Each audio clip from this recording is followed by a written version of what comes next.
Hello, I'm Jenny Fern and welcome to my library.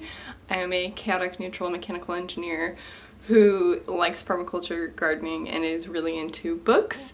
So, one moment, let's talk about books. Also, my hair's doing like the little... So today, I have for you a reading vlog. This spans not a full week, but a few days of a week that I had off from work. So I could be my true reading goblin self. Also a gardening goblin self. So kind of a lot of this is yard work and reading. I completed 3 books. The idea of this vlog was to start my Buzzwordathon TBR. What I'm doing is taking the Buzzwordathon word prompts from Books and Lala, and I am picking and choosing from my TBR list so that I can hit each of the 12 prompts. I'm not really intending to read every single book that I pulled for that TBR video, but instead I'm just gonna kind of peck at my TBR until we've completed the challenge. And that's my idea for my initial reading in 2024. That is the intro. Back to me several mornings ago. Hello, and welcome to a reading vlog. Shush. You gotta imagine the face that Clover's putting on for me right now. I have this week off. It is now Tuesday. I'm starting a reading vlog. This morning I finished up reading Gun Machine.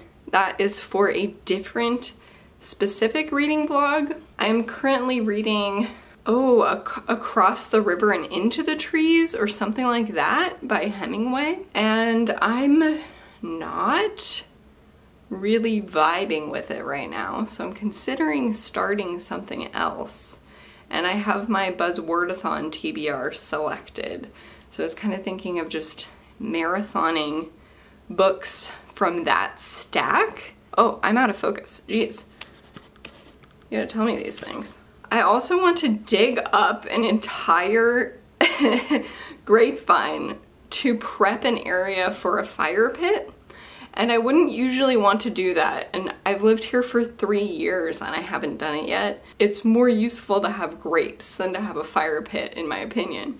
But I have propagated the grapevine in other places in my yard. So in a few years, I'll be getting grapes from that. But also, I was talking to somebody about this and she gave me the idea to dig it up and put it somewhere else in the yard. But it is huge, so it would be a lot of work.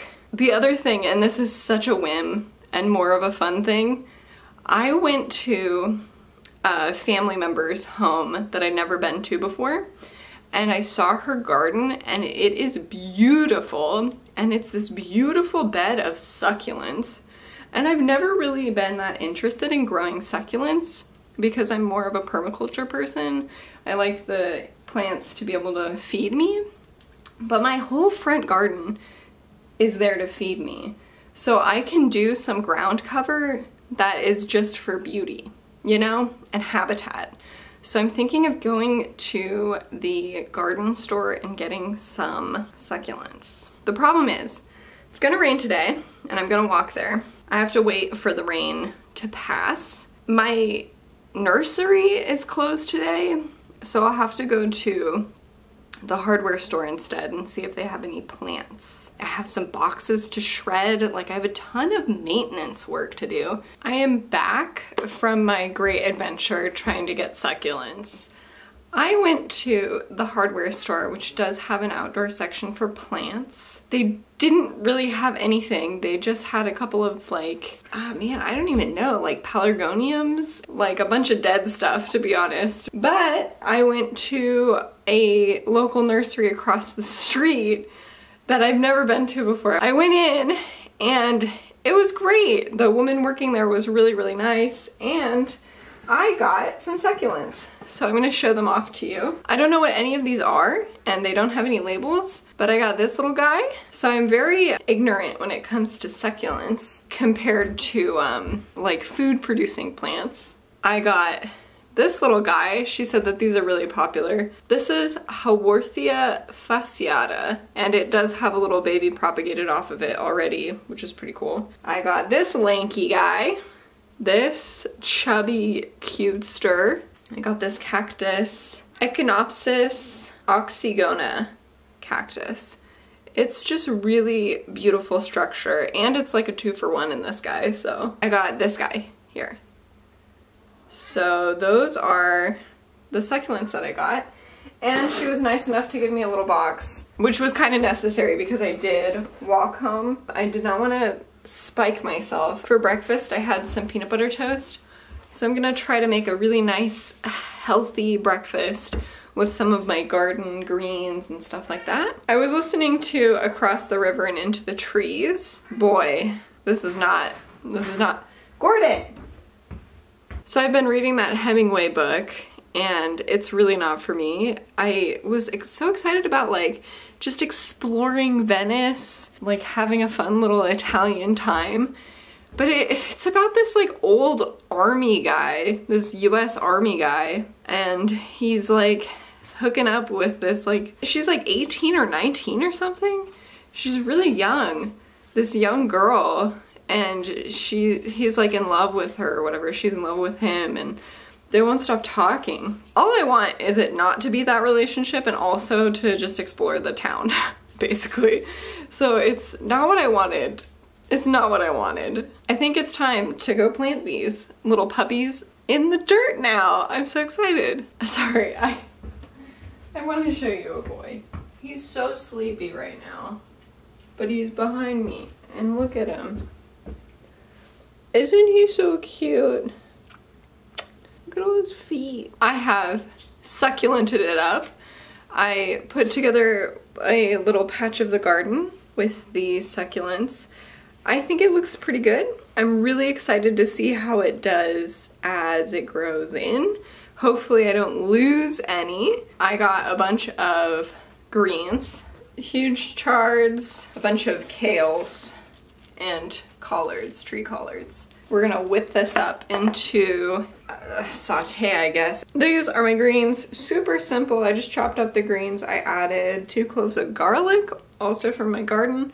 I had some garlic sitting out on a picnic table this entire time since I picked them in the spring. It just has oil, some salt, pepper, and balsamic vinegar. Dude, this is just something that I crave constantly.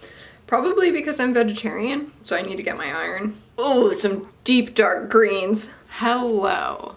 I have just edited a ton of my own videos, and so I'm kind of sick of hearing myself talk, but I'm gonna do it for you guys because I have an update. It's the following day, and I am now reading Earthlings by Sayaka Murata. I have started reading this. I'm only on page 14, and so far our main character is like a young teenage girl, and she is going to her grandpa and grandma's house for a festival, and her boyfriend is her cousin, and so she's really excited to see her cousin because they're in love. So that is the story so far. She says that she has magic, and she has like a stuffed animal. Her cousin says that he's an alien from outer space. So they've kind of connected with each other because they're both like kind of weird and like have these secrets. Look at my 2 boys. I got double-decker cats over here, and I got my 2 girls over on the couch. So I got my 2 little girls over on this side. Cuties. Kind of feel like a creep. It is a very dark day today, so I'm posted up right in front of the window to try to get more light. I have been reading Earthlings by Sayaka Murata. It's really upsetting. Just a disclaimer, I would suggest that you look up trigger warnings. I never do that, but I probably should. Yeah, our main character is this little girl. I think she's in like 6th grade. She's a young teenager. She has a super unloving mother and sister. Her mother is so mean to her. She has this creepy teacher. I won't go too much into that right now. She's like nobody to help her. She has one like good friend, and she has her cousin Yu she has decided to marry. So it's like a very childish story, but she's also like mature at the same time. It's very upsetting. Oh, hi doggy. Hi baby. At the beginning of chapter 2, there's a description that she uses where she explains her town as a factory. My town is a factory for the production of human babies. People live in nests packed closely together. It's just like the silkworm room in Granny's house. The nests are lined up neatly in rows, and each contains a breeding pair of male and female humans and their babies. The breeding pairs raise their young inside their nests. I live in one of these nests too. And then she goes on to explain that it's a factory for making humans, and it's also the expectation is that you have to go and provide and so you can feed yourself. And she keeps saying this phrase.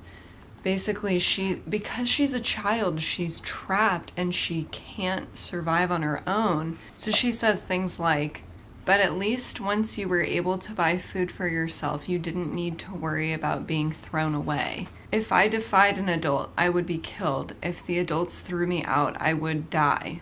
All she's trying to do is survive at this point, to the extent where she can become an adult, be able to buy her own food, and just be able to live. That is so relatable when you're trying to get out of a bad situation in your home life as a child. All you're trying to do is make it out.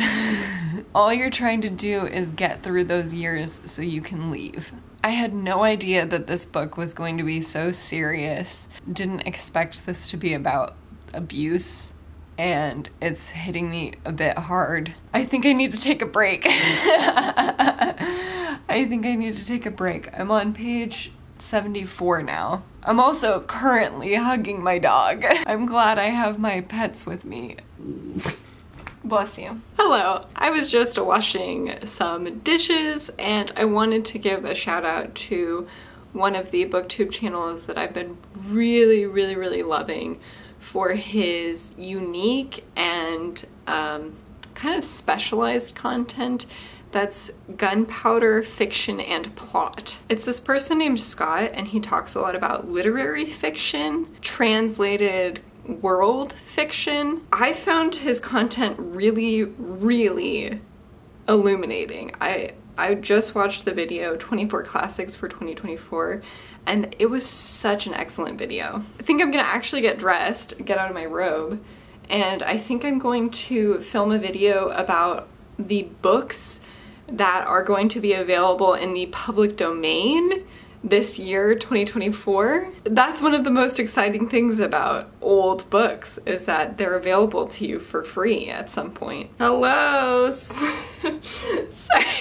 I am in the biggest, like, sup fuckers mood right now. I don't know what's going on with me, but I feel like I haven't really done that much. But I also feel like it's taken all of my energy to not do that much. So I'm just gonna go with that and like have a more low-key vacation rather than a super productive vacation. I also have been editing an absolute ton of fucking videos, so I am posting myself up. I really wanted to take advantage of the like December, like a lot of people are off of college and stuff like that, to post more. And I have posted a little bit more, but then one of my videos did so poorly. My favorite authors of 2023 video did so poorly, and I got really discouraged from that. I did get a new laptop, so I'm able to way more efficiently edit videos. What I had been working with, I basically couldn't actually view the video while I was editing it, so I was editing only based on the sound, and I would watch it back on YouTube. So like my first time watching the video would be like on YouTube. Last video I edited on my old laptop was the hour-long everything that I read in 2023 video. I fucked up. There's supposed to be a picture that shows up, and it's like within the first 5 minutes of the video I mentioned this. I realized I messed up when I had already uploaded the video, which took 2 tries, by the way, and then I tried to export it and upload it again, and it would not. So I have it up there, and I don't think the video is gonna do very well. I spent so much time on it. This guy is so weird, by the way. He ran into the garage the other day and was just in the garage on goblin mode for about 4 hours. This guy used to be a feral kitten. He lived on my roof before we caught him. And so he gets like into this feral mode sometimes. He just tries to evade capture for like hours. And he won't come at the sound of food either. Like he just gets very like feral brain. The dichotomy is what I'm saying. Dude, I wish my eyes were fucking better, man. So I've been reading Earthlings. I'm now on page 140. First 2 chapters I think are set in the past, where we follow our main character as a child. Did some kind of bonkers, and she got into really bad trouble with her family. Her very unsupportive, bad family goes straight into her adult life. And she's, I think, 30, 32, something like that. And she's married now. And her husband wants to go visit the home that she spent her childhood in. And so now I've just started chapter 4. I will sit down and read some more of this as I drink my second cup of coffee with ginger. I've been thinking about digging up that grapevine. I've been thinking about it, but it's huge. It's the other thing. I've been listening to Across the River and Into the Trees, the Hemingway Venice book. I've been listening to that on audiobook that I got from my library. That's gonna expire in like 1.5 days. I almost want to DNF it. I don't know. Maybe I'll just like put a pin in it and read the physical copy later.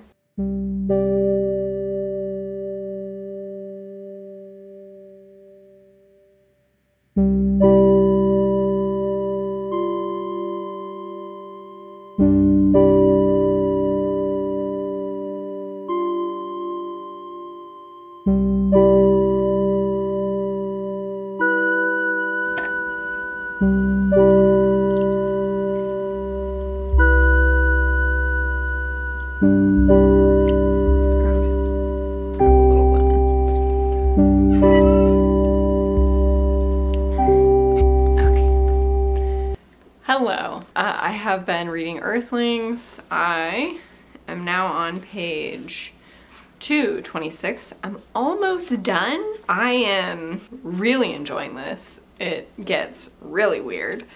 And I just made a cup of tea. Just kind of felt like the right thing to do. Throughout sitting on the couch and reading this, I've convinced myself to get up and shred some boxes that I can use as mulch in the garden. So I'm gonna do that after I finish reading this. I really might dig up that grapevine as well. I've been having an urge to dig a pond. I've already talked through this with my husband. We have come to the determination that we don't have enough yard to dig even a small pond. Maybe eventually I'll get a pond. I should also probably eat something, but what? I just finished reading Earthlings by Sayaka Murata, and it got even weirder than I thought it would within the last 20 or so pages. Oh, wow. What an adventure that was. I really liked it. Yeah, I thought that was so good. I don't even know what to say. I feel like this always happens when I read a book that I really like, that I don't know what to say about it. If we want to look at my annotating, here's my fold downs. I was annotating on many pages though, so I ended up just not marking each page. I do want to read out this quote from Natsuki's father-in-law. He says, "You know very well how much I hate people who insist on their rights while neglecting their duty." And that has to do with like the duty of living in the factory. Also just the desire that Natsuki has for being brainwashed. She wants so desperately to be an Earthling, but she just is an alien, you know? So she says, "I had been kind of hoping I could finally get them to brainwash me, but for the sake of my husband, I maintained my silence." Very interesting. I feel like anything that I say about the ending will really spoil it, so I don't want to say anything about that because oh boy howdy, I did not expect that ending. I think considering the themes of the book, the ending was pretty good, but it's really shocking, so I kind of have to think about it a little bit. I'm gonna go shred some boxes now. I don't know, dude, is that worth taking you with me, you think? Probably not. Hi there. I shredded a ton of boxes, distributed them across the yard, so that task is not over, but is made some progress. And while I was doing that, I read the rest of Across the River and Into the Trees by Ernest Hemingway. I read it as an audiobook, but I do have a physical copy. I did grab the physical copy while I was listening to it so I could annotate a few things. The second half of this book kind of picked up for me. So this is about an American colonel named Richard Cantwell. After the Second World War, he is in Italy, and he is basically shacking it up with this young Italian woman named Renata, I think. They're in love, whatever. She's like 19, he's like 50 or something like that. So anyway, a lot of it is like them talking to each other and being like, "You'll always love me forever, right, won't you?" And then he's like, "Yes, I will always love you. I love you so much. I'm such a bad man. I'm so old and I'm so war." That stuff I really was not into. But then when it turned around for me is when he's spending a night alone and he's like talking to her portrait and he's just being like his miserable old self, and I loved that. So I have a few quotes from him when he is alone. He says, "With us, if a girl is really beautiful, she comes from Texas maybe, and with luck, she can tell you what month it is. They can all count good though. They teach them how to count and keep their legs together and how to put their hair up in pin curls. Sometime, portrait, for your sins, if you have any, you ought to have to sleep in a bed with a girl who has put her hair up in pin curls to be beautiful tomorrow. Not tonight, they'd never be beautiful tonight, for tomorrow, when we make the competition. The girl, Renata, that you are, is sleeping now without ever having done anything to her hair. She is sleeping with it spread out on the pillow, and all it is to her is a glorious, dark, silky annoyance that she can hardly remember to comb, except that her governess taught her." I just really like that. There's several descriptions about how different women sleep. The idea of sleeping seems like a pretty important one because he has all of these regrets and war memories that cause him to not sleep very well. Here's another sleeping quote. "Please don't think that I am conceited, daughter." Also creepy that he calls her daughter. Super weird. He said without speaking. His true love was sleeping again. She slept in a different way than his career girl had slept. He did not like to remember how the career girl slept. Yes, he did. But he wanted to forget it. She did not sleep pretty, he thought. Not like this girl who slept as though she were awake and alive, except she was asleep. So one of the big confusions for me was like, why the fuck does Renata love him? He's basically using her as like therapy. He speaks to her about the war, and she does ask him to speak to her about the war. She says, like, you can tell me anything and you don't have to tell me what you don't want to tell me, that kind of thing. I'm like, why does she even care? Like, what does she get out of this? He doesn't give her anything. The explanation is, he did not know, among other things, that the girl loved him because he had never been sad one waking morning of his life, attack or no attack. He had experienced anguish and sorrow, but he had never been sad in the morning. They make almost none like that, and the girl, although she was a young girl, knew one when she saw one. Now she is at home and sleeping, the colonel thought. That is where she ought to be, and not in any goddamn duck blind with the decoys frozen up on us. In conclusion, this one's weird. The way that the woman is treated, she's just kind of like a prop. She has like no real motivations of her own, no real anything of her own, and she just kind of serves as somebody for the colonel to talk to and to dote upon and to give him a little bit of meaning. Regardless, once I got into the latter half of this, I really started to enjoy the voice of the colonel's inner monologue. Also, there are these very raw explanations of the war in a way that I quite liked. I honestly think I would give this a 4-star. Definitely not perfect, but there are some beautiful lines, and I don't even remember the beginning, to be perfectly honest, because there was all of this bopping around and I didn't really enjoy it, to be honest. But once he gets kind of like introspective and moody and speaks about the war, that's when it kind of opens up as a story for me. This is done. Now I have read 2 books for the Buzzwordathon little TBR that I have. So I have Across the River and Into the Trees for repeating words, and I have Earthlings for like nature words. The next one that I've decided to pick up after reading Earthlings specifically because it ended in such a brutal way that I wanted something that was a little bit lighter. I have The Gift of the Deer by Helen Hoover. This says, a wilderness tale of a deer, his mate, their offspring, and 2 human friends.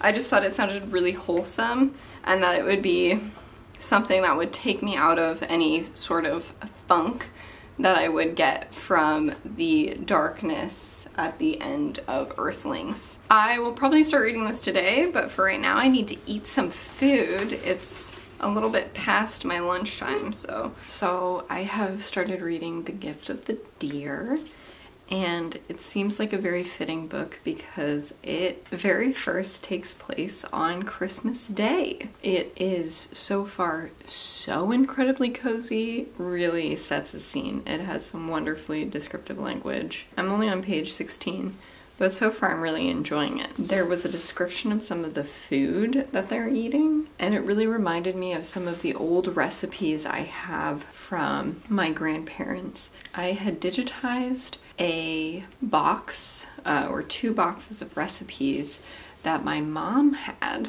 and I was going to give that as a gift years ago now. I'm thinking now that I have been able to create some of my own children's books, I should be able to create a little booklet of these recipes and get it printed and made for my family. So I think I'm gonna work on that tomorrow. But right now I think I'm gonna put on some jeans and like a little raincoat, and I think I'm gonna go out in the garden and make a little flower border with some beer bottles. I have a little bit too much energy to sit and read right now. So I did go out and put in some bottles.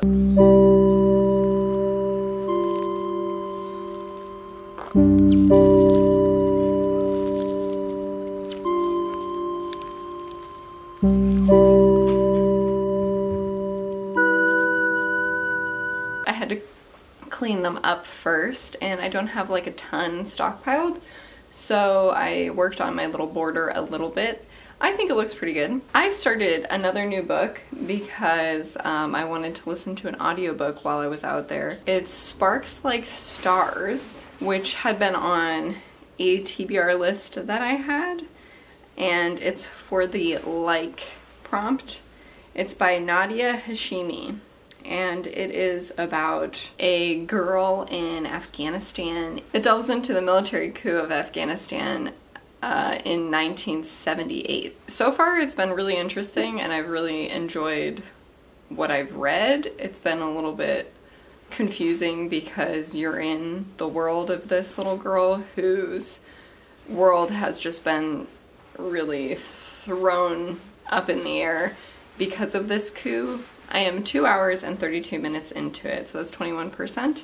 And yes, so far I'm enjoying it. I'm tired. I'm tired now. I had a cup of coffee at like 1:30, and my dog is whining.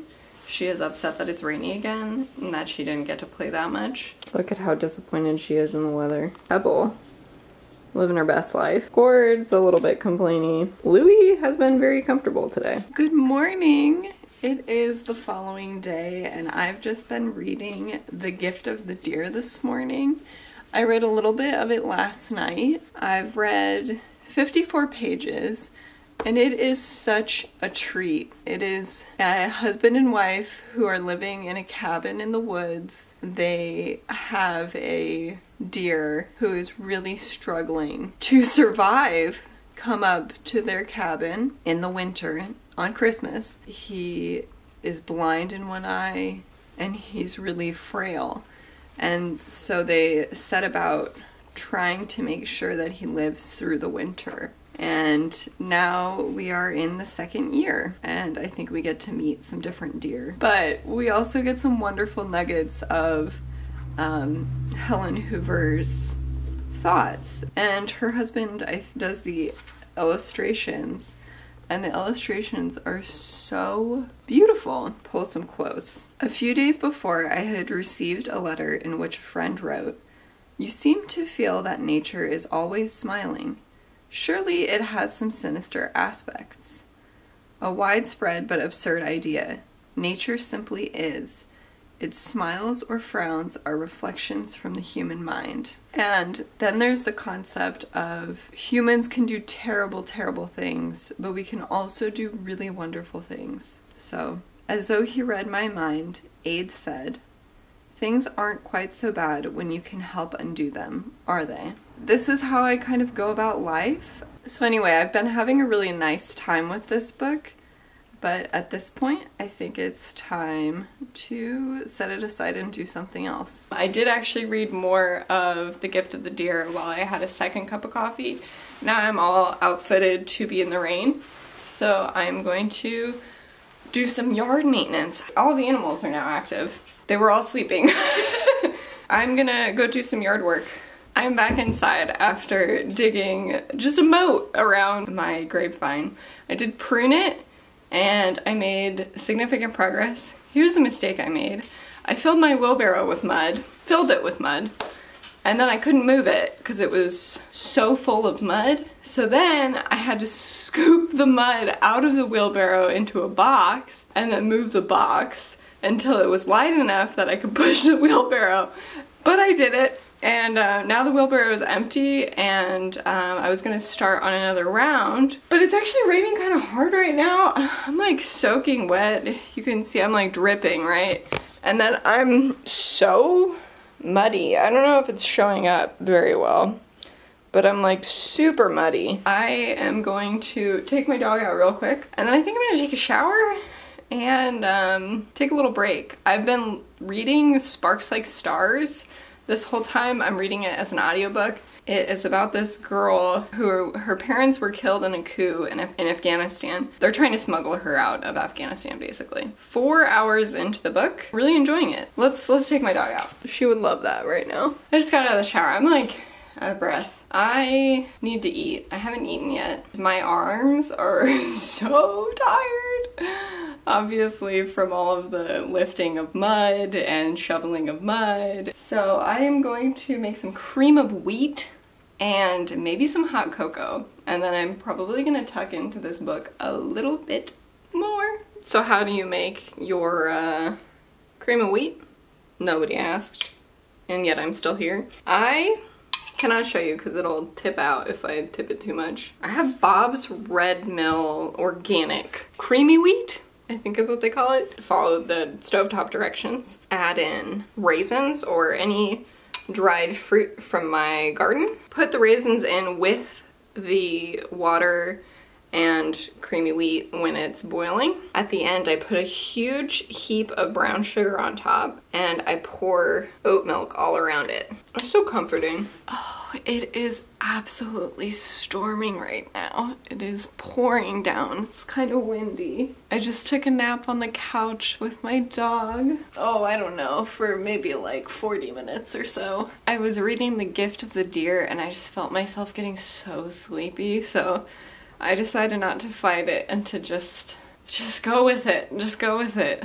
But yeah, let me show you Clover because I love her so much. Isn't she the best? She's the most snuggleable girl. I've been covering her up with blankets all day today and she doesn't seem to mind. She doesn't seem to mind very much. And then Gordon is over on the ottoman here. He's been asleep. Oh, I love holding his paws. They're so big. And then we have Louie. Hi, Louie. He feels a little cold. I could throw a blanket on him. I have to take my dog out because she's getting cranky.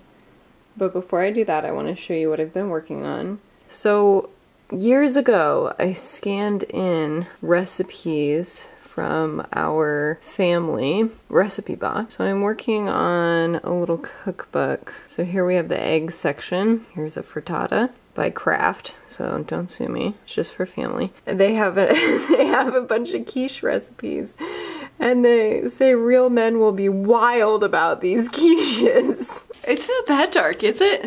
Jeez Louise. I got wood sorrel. I took Clover out. It's a fucking swamp back there. I have an actual moat around my grapevine now. But I have some wood sorrel because I'm thinking of making like a tart, garlicky fettuccine. Doesn't that sound so good? Okay, hello. It is Saturday morning and I have been reading The Gift of the Deer. It is a sunny day today, so I'm going to try and finish digging up that grapevine, which 100% turned into a big old moat puddle. The Gift of the Deer is slightly dragging for me because it is genuinely just descriptions of like encounters with deer. So it's a little bit boring, just a little bit. There are just some sentiments that Helen Hoover is able to articulate that are so relatable to me, and this is one. I went back to the cabin with its lamps and its stoves, its clock and typewriter and books, the markers of the generations of civilization behind me, and I knew, feeling a little sad, that by those generations I was forever set apart, an alien in this wild and ancient land. I don't know if I've really heard this said in such a eloquent way. Like the sadness of not being an animal anymore, and that we don't really have that capability of being animals, you know? We've removed ourselves from that. I am now on page 165. It's 210 pages. So I'm gonna get dressed a little bit and try to do some yard work before the day really kicks off.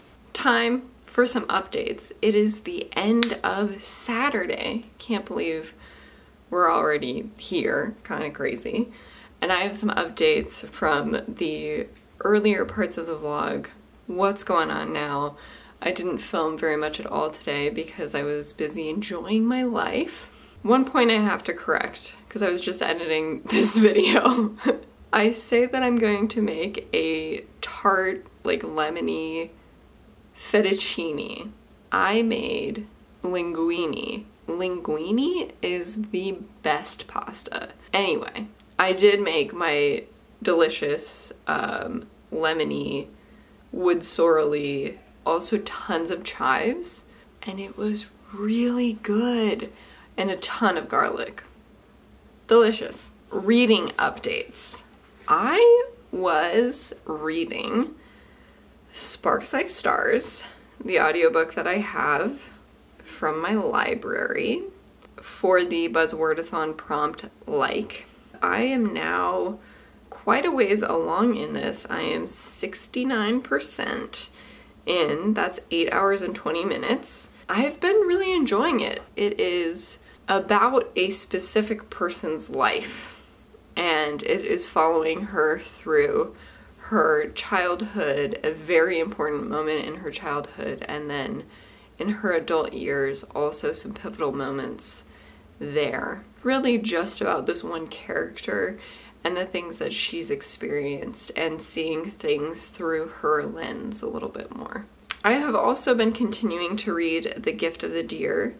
I am so close to being done. I really want to finish this book today. I'm on page 177 of, 210. So I think I'm going to try to finish this right now after filming this little update. Guys, I got more succulents.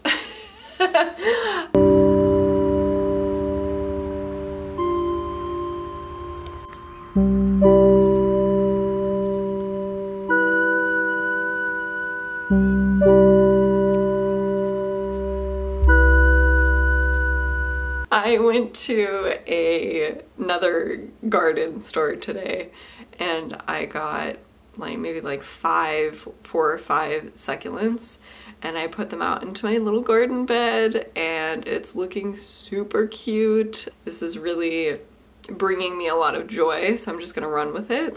And I did remove the grapevine. Can you actually believe it?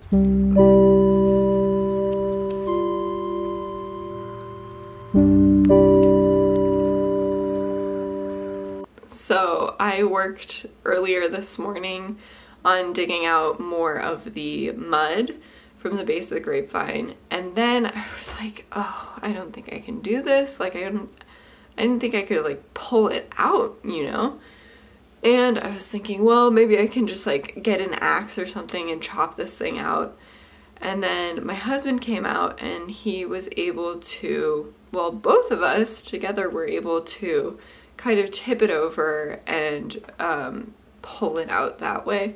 And at that point I was like, I'm not gonna replant this. I'm so sorry if this is offensive to you that I did remove a quite old grapevine from my property, and I'm not gonna replant it. But I do have all of the cuttings from when I pruned it, and I can propagate it, so it can live on.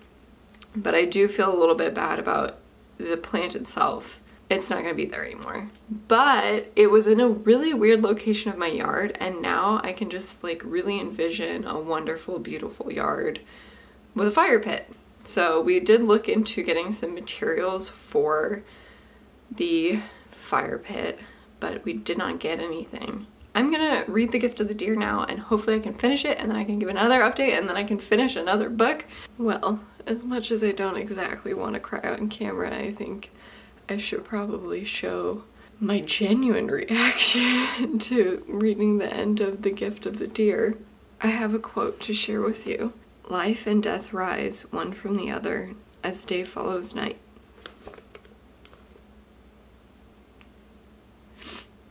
Okay.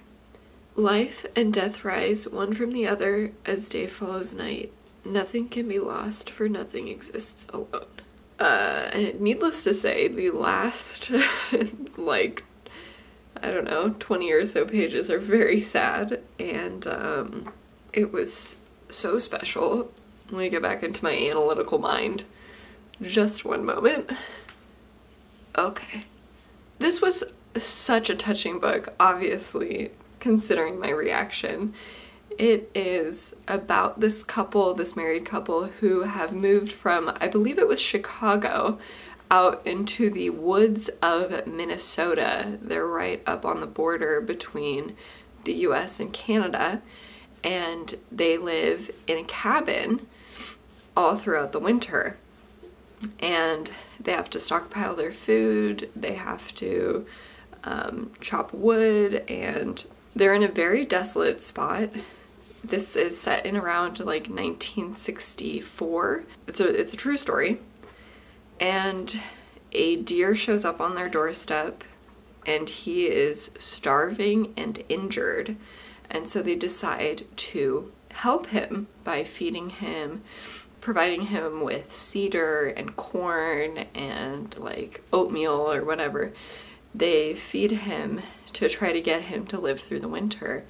And then this follows the story of him, his offspring, and this family of deer. And it follows them through a few years. I loved hearing about Helen Hoover's thoughts on life and nature. I feel like some of the high points for me were when she was speaking her opinions and her opinions on like humanity and the way to live and all of that. I thought that was really wonderful. You just fall so deeply for these deer because of the way that she tells this story. It's so well done. In the middle, it does get a hair boring or like maybe a little bit repetitive. It is really there to tell the comprehensive story, and I respect and appreciate that at this point. This was the most cozy, beautiful, wonderful, comforting book at the beginning, and then it really teaches you a lot about life and nature. This is a 5-star. This is probably a new favorite. This is on the level of The Ways of a Mud Dauber for me in terms of being a favorite book. It was so touching. So that is my read for the Buzzwordathon prompt, positive words. The last book that I have for this vlog at this point is Sparks Like Stars. In the meantime, I have to pick out a new physical book from my Buzzwordathon TBR. I have to do something that is a little bit different from this because I don't want my heart to be torn out of me. I'm assuming this is going to be quite a bit of a different tone, which is why I've picked it out, and that is Polly by Amy Bryant. I need another cup of tea. I'm devastated. All right, I'm calling it. It is Sunday morning. I am gonna do some chores today. I might finish Sparks Like Stars today. I'm calling it, guys. We've got through 3 really wonderful books. None of these was a dud. This was almost a dud, but it pulled it out in the end. Earthlings, 5 stars. The Gift of the Deer, 5 stars. So what a wonderful, wonderful reading week. And Sparks Like Stars, I think, is gonna get a 4-star for me. This was such a cozy, cozy week. It poured like hell. And I got a lot of really wonderful yard activities done, which is something that I have been craving doing since the days are too short for me to do gardening when I get home. Let me know if you've read any of these books and if you have any recommendations based on the books that I loved. Thanks so much for watching, and I will see you again soon.